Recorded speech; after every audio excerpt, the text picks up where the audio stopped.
हे राधे, महाभारत युद्ध आरंभ होने के ठीक पहले भगवान श्री कृष्ण ने अर्जुन को जो उपदेश दिए हैं वह श्रीमद् भगवद गीता के नाम से प्रसिद्ध है। यह महाभारत के भीष्म पर्व का अंग है। गीता में 18 अध्याय और 700 श्लोक हैं। आज से लगभग 5168 वर्ष पूर्व पहले गीता का ज्ञान बोला गया था। गीता की गणना प्रस्थानत्रय में की जाती है, जिसमें उपनिषद और ब्रह्मा सूत्र भी सम्मिलित हैं। अतएव भारतीय परंपरा के अनुसार गीता का स्थान वही है जो उपनिषद और धर्म सूत्रों का है। उपनिषदों को गौ, गाय और गीता को उसका दुग्ध कहा गया है। इसका तात्पर्य यह है कि उपनिषदों की जो अध्यात्म विद्या थी उसको गीता सर्वांश में स्वीकार करती है।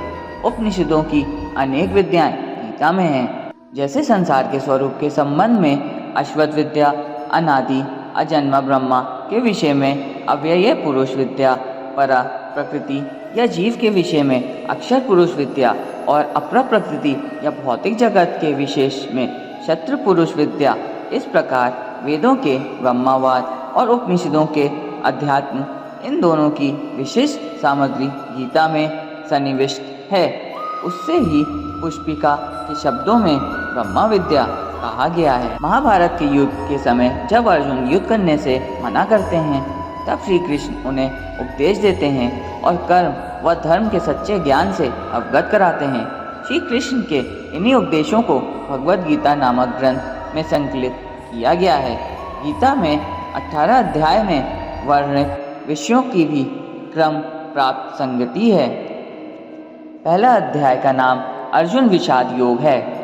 वह गीता के उपदेश का विलक्षण रंगमंच प्रस्तुत करता है, जिसमें श्रोता और वक्ता दोनों ही कुतूहल शांति के लिए नहीं वरन जीवन की प्रगाढ़ समस्या के समाधान के लिए प्रवृत्त होते हैं।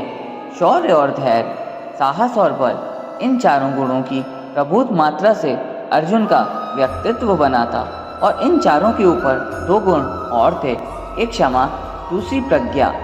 बल प्रधान श्राम धर्म से प्राप्त होने वाली स्थिति में पहुंचकर सहसा अर्जुन के चित्त पर एक दूसरे ही प्रकार के मनोभाव का आक्रमण हुआ। कार्पण्य का एक विचित्र प्रकार की करुणा उसके मन में भर गई और उसका शास्त्रीय स्वभाव लुप्त हो गया। जिस कर्तव्य के लिए वह कटिबद्ध हुआ था उससे वह विमुख हो गया। ऊपर से देखने पर तो इस स्थिति के पक्ष में उसके तर्क धर्मयुक्त जान पड़ते हैं, किंतु उसने स्वयं ही उसे कार्पण्य दोष कहा है और यही माना है कि मन की इस कायरता के कारण उसका जन्म से स्वभाव उपहत या नष्ट हो गया था। वह निर्णय नहीं कर पा रहा था कि युद्ध करे अथवा वैराग्य ले ले। क्या करें क्या ना करें कुछ समझ में नहीं आता था। इस मनोभाव की चरम स्थिति में पहुंचकर उसने धनुष बाण एक ओर डाल दिया। कृष्ण ने अर्जुन की वह स्थिति देखकर जान लिया कि अर्जुन के शरीर ठीक हैं, किंतु युद्ध आरंभ होने से पहले ही उस अद्भुत क्षत्रिय का मनोबल टूट चुका है। बिना मन में या शरीर खड़ा नहीं रह सकता। अतएव कृष्ण के सामने एक गुरु कर्तव्य आ गया। अतः तर्क से, बुद्धि से, ज्ञान से, कर्म की चर्चा से, विश्व के स्वभाव से, उसमें जीवन की स्थिति से, दोनों के नियामक अव्यय पुरुष के परिचय से और उस सर्वोपरि परम सत्तावान ब्रह्मा के साक्षात दर्शन से अर्जुन के मन का उद्धार करना, यही उनका लक्ष्य हुआ। इसी तत्व चर्चा का विषय गीता है। पहले अध्याय में सामान्य रीति से भूमिका के रूप में अर्जुन ने भगवान से अपनी स्थिति कह दी। प्रथम अध्याय में दोनों सेनाओं का वर्णन किया जाता है। शंख बजाने के पश्चात अर्जुन सेना को देखने के लिए रथ को सेनाओं के मध्य ले जाने के लिए कृष्ण से कहता है। तब मोहयुक्त हो अर्जुन कायरता तथा शोकयुक्त वचन कहता है। दूसरे अध्याय का नाम सांख्य योग है। इसमें जीवन की दो प्राचीन सम्मानित परंपराओं का तर्कों द्वारा वर्णन आया है। अर्जुन को उस कृपण स्थिति में रोते देखकर कृष्ण ने उनका ध्यान दिलाया कि इस प्रकार का कलह और हृदय की शुद्र दुर्बलता अर्जुन जैसे वीर के लिए उचित नहीं। कृष्ण ने अर्जुन की अब तक दी हुई सभी युक्तियों को प्रज्ञावाद का झूठा रूप कहा। उनकी युक्ति यह है कि प्रज्ञात दर्शन काल, कर्म और स्वभाव से होने वाले संसार की सब घटनाओं और स्थितियों की अनिवार्य रूप से स्वीकार करता है। जीना और मरना, जन्म लेना और बढ़ना, विषयों का आना और जाना, सुख और दुख का अनुभव, ये तो संसार में होते ही हैं। इसी को प्राचीन आचार्य पर्यायवाद का नाम भी देते थे। काल की चक्र गति इन सब स्थितियों को लाती है और ले जाती है। जीवन के इस स्वभाव को जान लेने पर फिर शोक नहीं होता। यही भगवान का व्यंग्य है कि प्रज्ञा के दृष्टिकोण को मानते हुए भी अर्जुन इस प्रकार के मोह में क्यों पड़ गया। ऊपर के दृष्टिकोण का एक आवश्यक अंग जीवन की नियता और शरीर की अनियता था। नित्य जीव के लिए शोक करना उतना ही व्यर्थ है जितना अनित्य शरीर को बचाने की चिंता। ये दोनों अपरिहार्य है। जन्म और मृत्यु बारी बारी से होती है, ऐसे समझकर शोक करना उचित नहीं। फिर एक दूसरा दृष्टिकोण स्वधर्म का है। जन्म से ही प्रकृति ने सबके लिए एक धर्म नियत कर दिया है। उसमें जीवन का मार्ग, इच्छाओं की परिधि, कर्म की शक्ति, सभी कुछ आ जाता है। इससे निकलकर नहीं भागा जा सकता। कोई भागे भी तो प्रकृति उसे फिर खींच लेती है।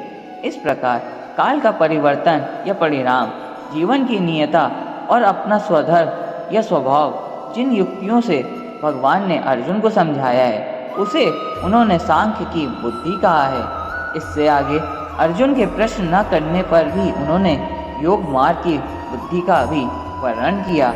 यह बुद्धि कर्म या प्रवृत्ति मार्ग के आग्रह की बुद्धि है। इसमें कर्म करते हुए कर्म की फल की आस्ति से अपने को बचाना आवश्यक है। कर्मयोगी के लिए सबसे बड़ा डर यही है कि वह फल की इच्छा के दलदल में फंस जाता है। उससे उसे बचाना चाहिए। अर्जुन को संदेह हुआ कि क्या इस प्रकार की बुद्धि प्राप्त करना संभव है। व्यक्ति कर्म करे और फल न चाहे तो उसकी क्या स्थिति होगी। यह एक व्यवहारिक शंका थी। उसने पूछा कि इस प्रकार का दृढ़ प्रज्ञा वाला व्यक्ति जीवन का व्यवहार कैसे करता है।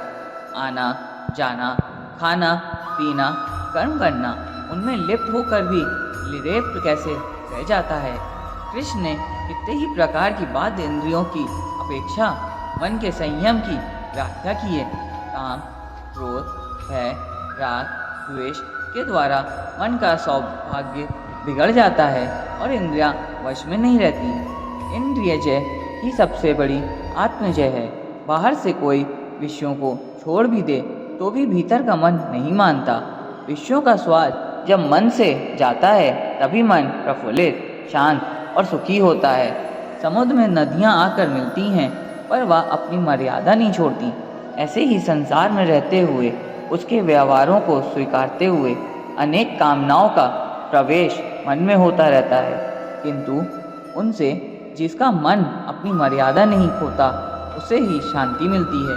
इसे प्राचीन अध्यात्म परिभाषा में गीता में ब्रह्मी स्थिति कहा गया है। अर्जुन की कायरता के विषय में अर्जुन कृष्ण संवाद, सांख्य योग, कर्म योग, स्थिर बुद्धि व्यक्ति के गुण। चौथा अध्याय में जिसका नाम ज्ञान कर्म संन्यास योग्य है, यह बताया गया कि ज्ञान प्राप्त करके कर्म करते हुए भी कर्म संन्यास का फल किस उपाय से प्राप्त किया जा सकता है। यही गीता का वह प्रसिद्ध आश्वासन है कि जब जब धर्म की ग्लानि होती है तब तब मनुष्यों के बीच भगवान का अवतार होता है, अर्थात भगवान की शक्ति विशेष रूप से मूर्त होती है।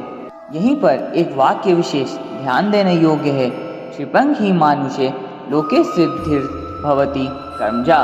कर्म से सिद्धि, इससे बड़ा प्रभावशाली जय सूत्र गीता दर्शन में नहीं है, किंतु गीता तत्व इस सूत्र में इतना सुधार और करता है कि वह कर्म असंग भाव से अर्थात फलासक्ति के बचकर करना चाहिए। भगवान बताते हैं कि सबसे पहले मैंने यह ज्ञान भगवान सूर्य को दिया था। सूर्य के पश्चात गुरु परंपरा द्वारा आगे बढ़ा, किंतु अब यह लुप्त प्राय हो गया है। अब वही ज्ञान में है तुम्हें बताने जा रहा हूँ।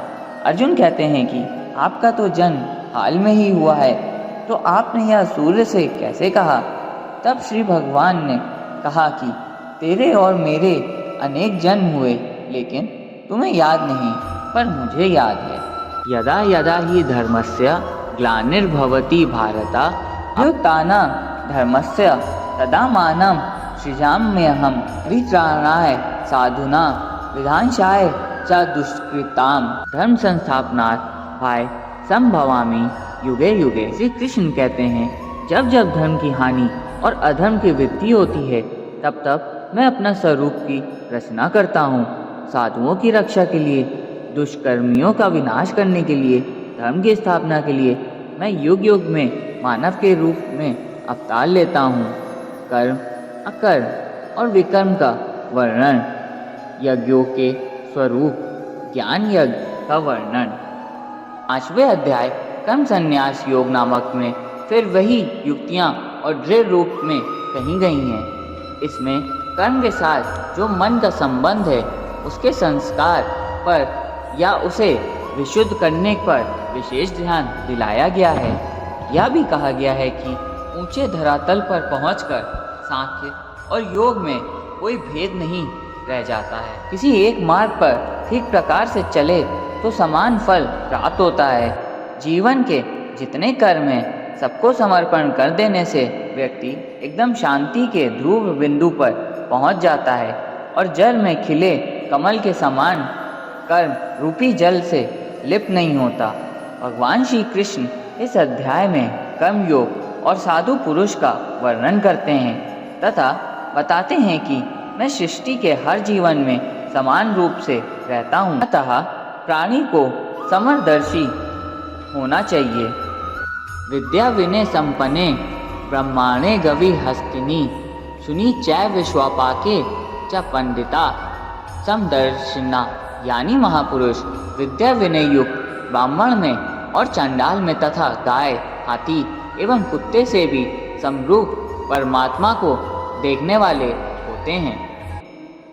6वां अध्याय आत्म संयम योग है, जिसका विषय नाम से ही प्रकट है। जितने विषय हैं, उन सभी इंद्रियों का संयम यही कर्म और ज्ञान का निचोड़ है। सुख में और दुख में मन की सम्मान स्थिति इसी ही योग्य कहते हैं। 7वां अध्याय की संज्ञा ज्ञान विज्ञान योग है। ये प्राचीन भारतीय दर्शन की 2 परिभाषाएं हैं। उनमें भी विज्ञान शब्द वैदिक दृष्टि से बहुत ही महत्वपूर्ण था। सृष्टि ने नानात्व का ज्ञान विज्ञान है और नानात्व से एकत्व की ओर प्रगति ज्ञान है। ये दोनों दृष्टियाँ मानव के लिए उचित हैं। इस प्रसंग में विज्ञान की दृष्टि से अपरा और परा प्रकृति के इन 2 रूपों की जो सुनिश्चित व्याख्या यहाँ गीता ने दी है, वह व्याख्या अवश्य ध्यान देने योग्य है। अपरा प्रकृति में 8 तत्व हैं, पंचभूत, मन, बुद्धि और अहंकार। जिस अन्न के मानव का जन्म होता है, उसमें ये 8 रहते हैं, किंतु यह प्राकृत सर्ग है, अर्थात यह जड़ है। इसमें ईश्वर की चेष्टा के संपर्क से जो चेतना आती है, उसे परा प्रकृति कहते हैं। वही जीव है।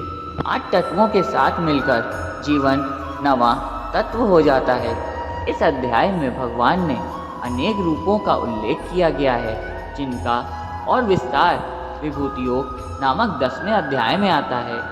यही विशेष भगवती दृष्टि का भी उल्लेख है, जिसका सूत्र वासुदेव सर्वमिति सब वसु या शरीरों में एक ही देवतत्व है, उसी की संज्ञा विष्णु है।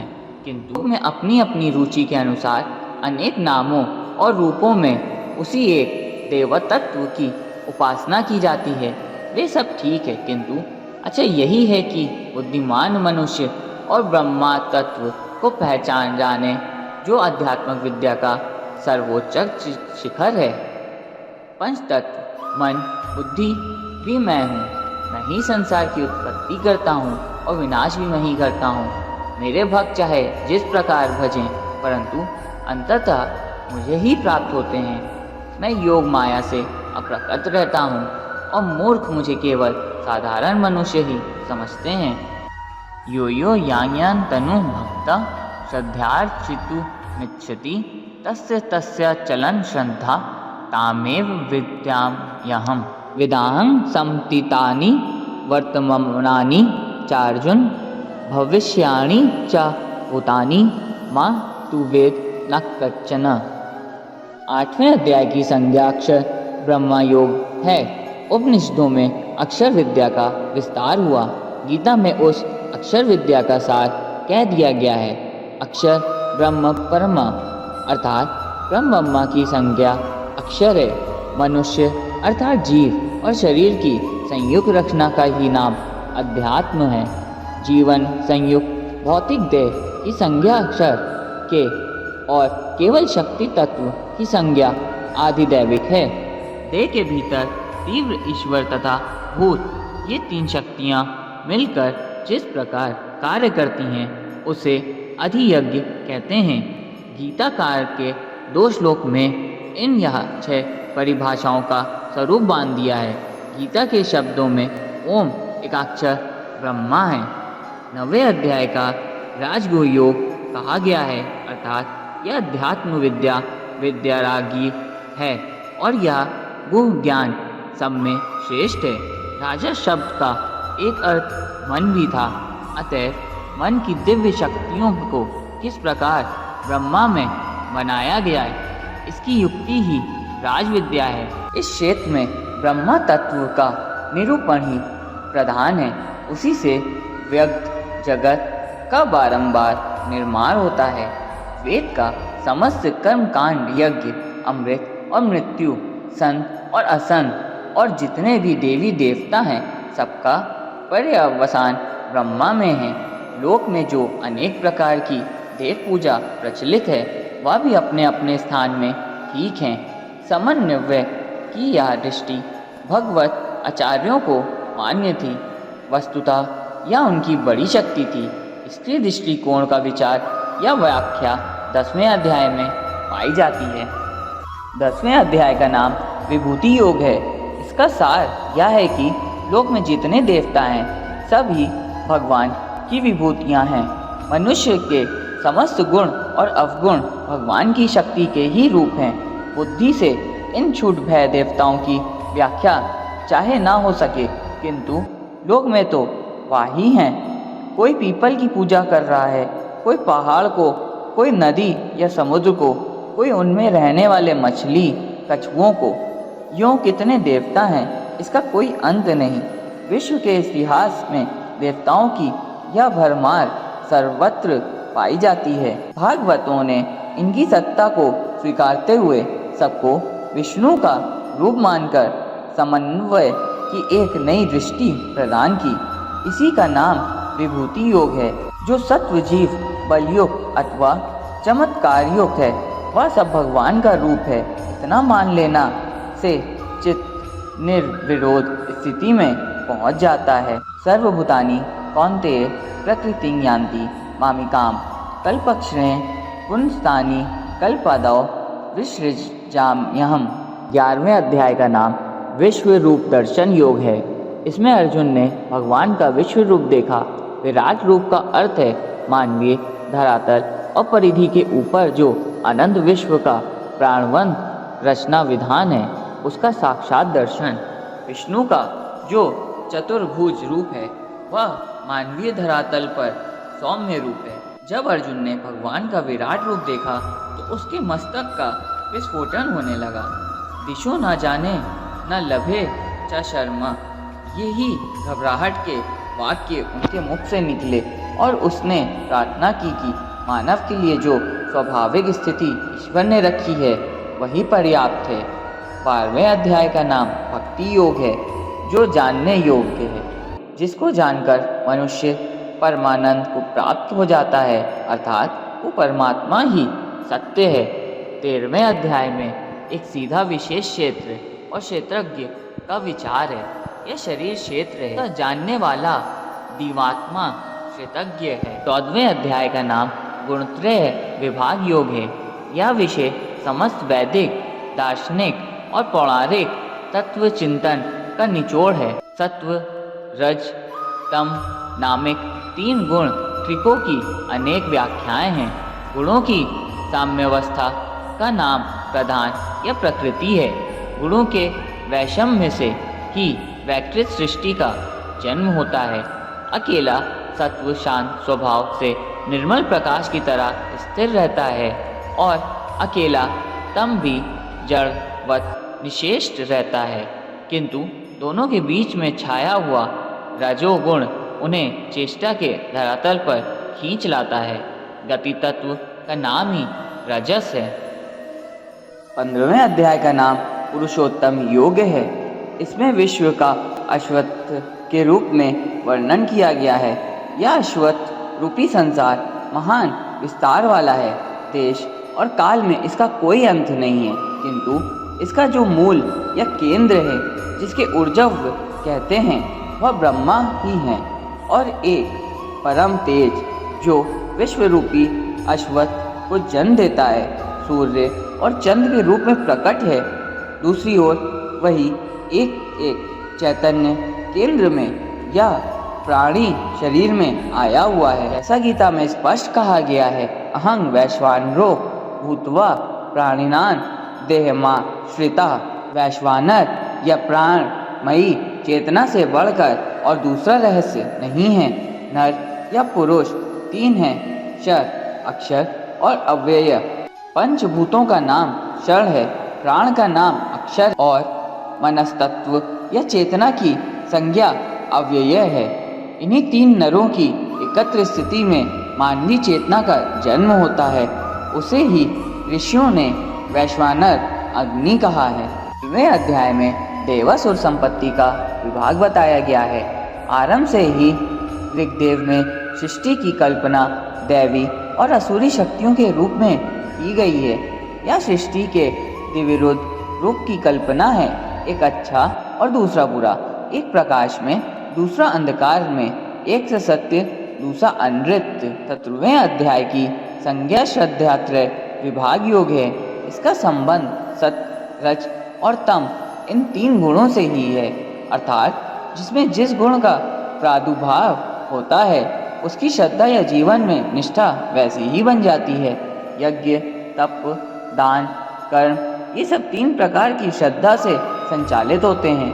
यहाँ तक कि आहार भी तीन प्रकार का है।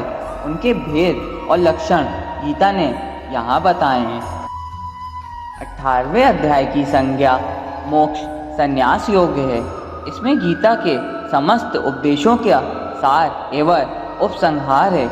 यहाँ पुनः बलपूर्वक मानव जीवन के लिए तीन गुणों का महत्व कहा गया है। पृथ्वी के मानवों में और स्वर्ग के देवताओं में कोई भी ऐसा नहीं जो प्रकृति के चलाए हुए इन तीन गुणों से बचा हो। मनुष्य को बहुत देखकर भागकर चलना आवश्यक है, जिससे वह अपनी बुद्धि और वृत्ति को बुराई से बचा सके और क्या कार्य है क्या अकार्य है इसको पहचान सके।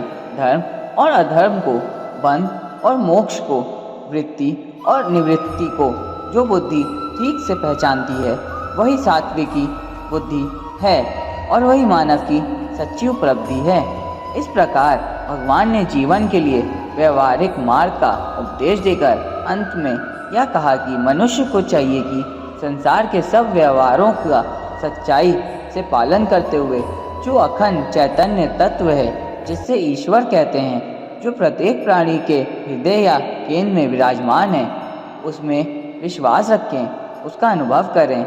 वही जीव की सत्ता है, वही चेतन